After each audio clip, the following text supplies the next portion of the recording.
4-foot amputation had already been done, but the leg was just not getting better. However, the patients had been consulted and informed that they would benefit from an amputation below knee, but patient declined, opted for limb sparing surgery. 80-year-old male, debridement done. Obviously, you can tell this is exposed tibia, necrotic tendons that are exposed. This limb was beyond salvage. Below knee amputation was done. On the left side was an 80-year-old female, diabetic, hypertensive, lives alone, was already blind, presented with wet gangrene. Angiogram showed the vessels were only up here, above the knee. The limb may look viable below knee, but for purposes of putting a prosthetic and a stump, and more importantly, the CT angio result revealed that you didn't have adequate blood supply to support a stump. An above knee amputation was performed. You see, these are patients who someone is seeing them, someone is treating them, but they're not being referred either early enough or they stay at home not wanting to go to hospital. To be honest, I mean, amputation will not be an easy discussion with anyone because it means you're condemning them either to be bedridden or need extra assistance that they will not require. But if it's limb of a life, you don't have much option. This is a 31-year-old male, non-diabetic, had gone to Lake Bogoria, was having a pedicure. So he has neuropathy. In the hot water, developed, it was a blister initially, eventually it was almost a 3rd-degree burn. Most of the patients we see, again, they'll come to you with these calluses. You're told, I had a callus, it was excised, then the wound just keeps getting bigger and bigger, not healing. At the heel there, at the big toe. Without debridement, these areas will not heal. And more times, as we'll see in subsequent photos, you find that it looks better on the outside as compared to when you find them intraoperatively. So as just to touch on pathogenesis, the biggest risk factor, 90% of patients present with diabetic neuropathy. So it is key for us as physicians and health practitioners to be able to clinically examine our patients. I think the subsequent talks will address that. So there tends to be nerve damage, which affects both motor, sensory, and autonomic fibers. We have patients presenting with peripheral arterial disease. It's actually 2 to 8 times more common in the diabetic population, occurs at an earlier age, is more aggressive in terms of progression, and is more severe, commonly affecting below knee vessels, which are end vessels. So you hardly ever have good collateral supply, even if you want to perform a limb sparing surgery. Consequently, as a result of diabetic neuropathy and the peripheral arterial disease, you get trauma that goes unrecognized. You form calluses, you get nail deformities, foot deformities. Most times you find our patients, the footing, the shoes that they wear, they don't examine inside, or the shoe is not comfortable. Some of the patients are farmers. They wear gumboots. Gumboots are not comfortable shoes. They wear gumboots without any form of sock or protective wear. So they don't notice when they get small bruises or small pricks.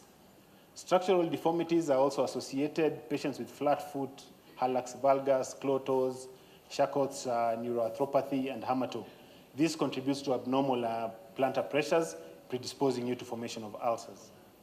Other factors noted by Prompers and Bentome in their publication: history of foot ulceration, foot amputation, visual impairment, diabetic nephropathy, poor glycemic control, cigarette smoking, and socioeconomic factors, being inclusive of poor access to healthcare, poor patient education, and low socioeconomic status.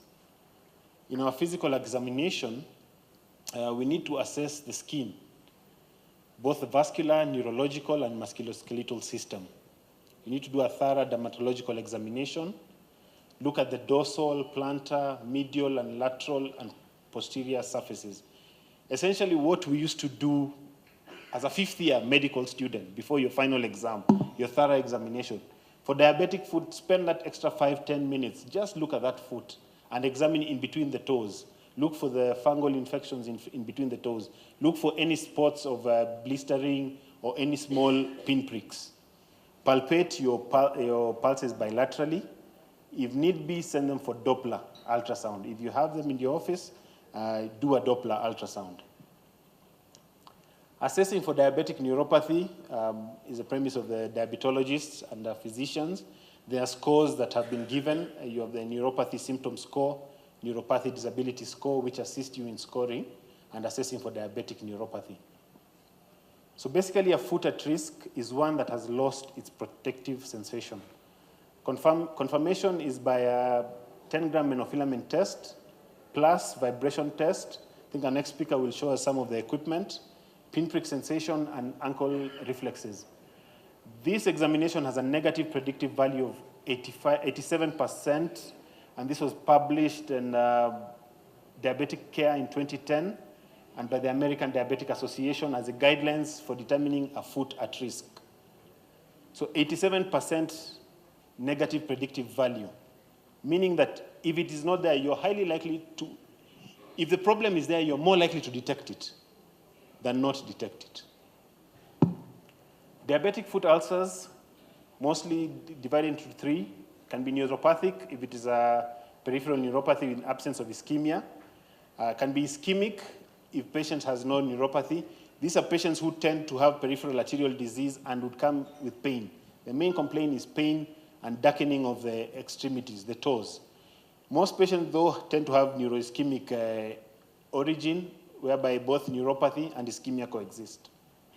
Wagner classification classifies the types of diabetic foot, basically from grade 0 to grade 5, which is the most extreme, whereby you have muscle involvement, bone involvement.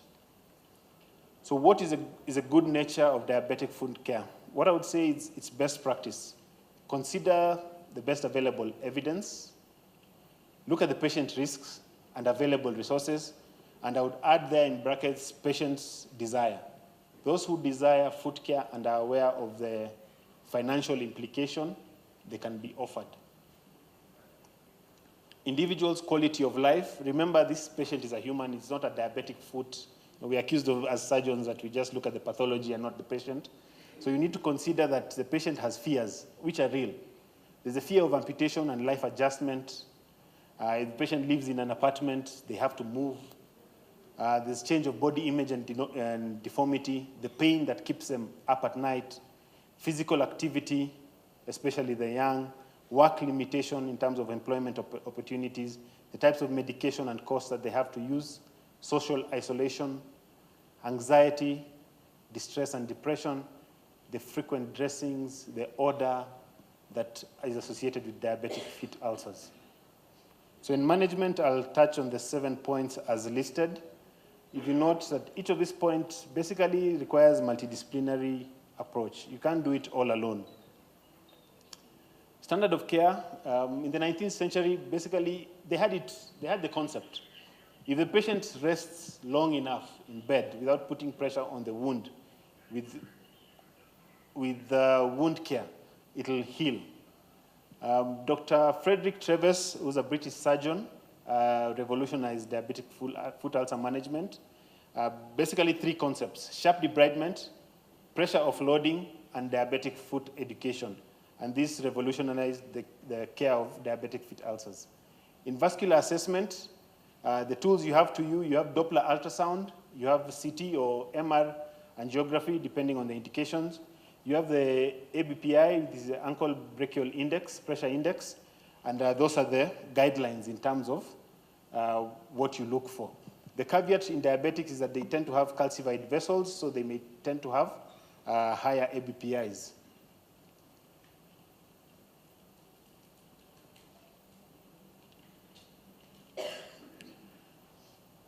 Debridement. Surgical debridement remains the gold standard in management. You have to remove all the dead and devitalized tissue and so that you aid granulation. There are, however, other options in terms of debridement. You have enzymatic, biological, and autolytic. However, the evidence is not as strong for enzymatic, biological, and autolytic debridement as compared to surgical debridement. So this was our first patient, CN. This was how he looked. After debridement, this is what we were left with. We lost the middle 2 toes, eventually also lost the small toe. And on the plantar aspect, which looks normal, when you're operating, you found necrotic, liquefactive necrosis in these below areas. EW, on X-ray, there was osteomyelitis. We had to amputate the toe at the metatarsophalangeal joint. This is the result after debridement. This was EW with pus, tense pus. So on opening this area, just pus and dead tissue. After the first debridement, this is what you get. This was the area of the prick, and you see it spreads. So it was at the plantar aspect, but you end up affecting even the dorsal aspect of the foot. This is CW, the lady we're talking about. We did a radical debridement, and this was after the first surgery. So the infection was almost like a necrotizing fasciitis up to the mid-leg. So all that had to come out. And your first surgery may seem brutal, but you need to remove all the dead tissue. There's no room. If it's not bleeding, it's dead. So it has to come out. So the entire almost medial aspect of the leg went. The entire foot pad was excised. This is exposed muscle. So choices of dressing, there is no gold standard. The goal of dressing is to maintain a moist environment with the exception of dry gangrene. With dry gangrene, you want the foot to demarcate and cancel the patient for an amputation. Wound offloading, basically you want to relieve the pressure as the wound is healing. Relieve the pressure from the wound. Total contact casting, putting plaster, putting Dynacast if the wound is clean for a period of 1 to 2 weeks and then keep changing. Or you can even have the option of removable cast walkers. However, the gold standard is still total contact casting to offload the pressure from the plantar, the forefoot and the midfoot. Treatment of active infection. Key point here is pus swabs will not diagnose infection for you. You need biopsy, deep biopsies or biopsies when you're debriding the wound.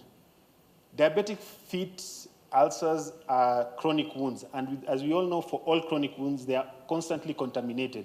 So doing pus swabs will not direct any management for you. So you need to treat if the patient has 2 signs of inflammation or if they have a purulent secretion, but the gold standard is to get deep tissue biopsy and culture. Glycemic control, physicians, diabetologists, you have more input in this, but the Cochrane review in, I think, 2016 and 2013 were unable to conclude whether intensive glycemic control had a positive or detrimental effect on ulcer treatment. And however, those who had intensive glycemic control while concomitantly treating the ulcers had a 35% reduction in risk of amputation, which is quite significant. Negative pressure wound therapy, VAC dressing. This has changed dressings.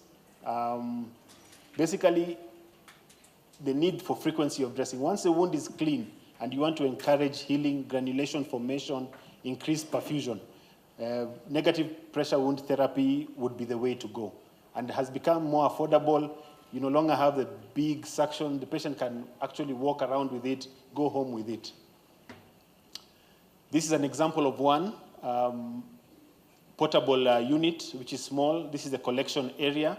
So after debriding, you protect the healthy skin to prevent maceration before applying the VAC dressing. So standard of care practice, the level of evidence and recommendation is as shown. For debridement, strong recommendation.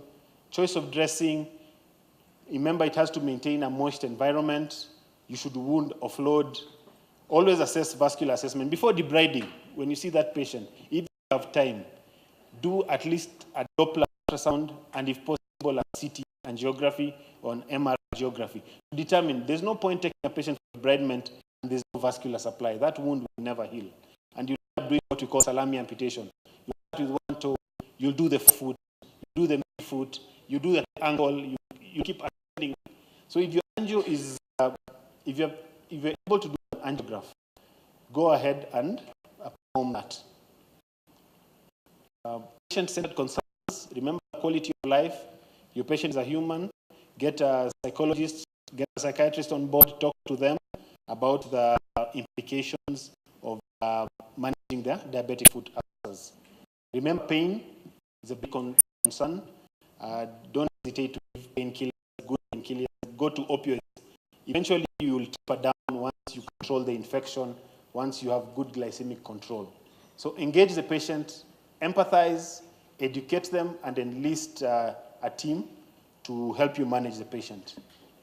So in summary, your treatment needs to be patient-centered, needs to be holistic, needs to be evidence-based, and needs to be multidisciplinary.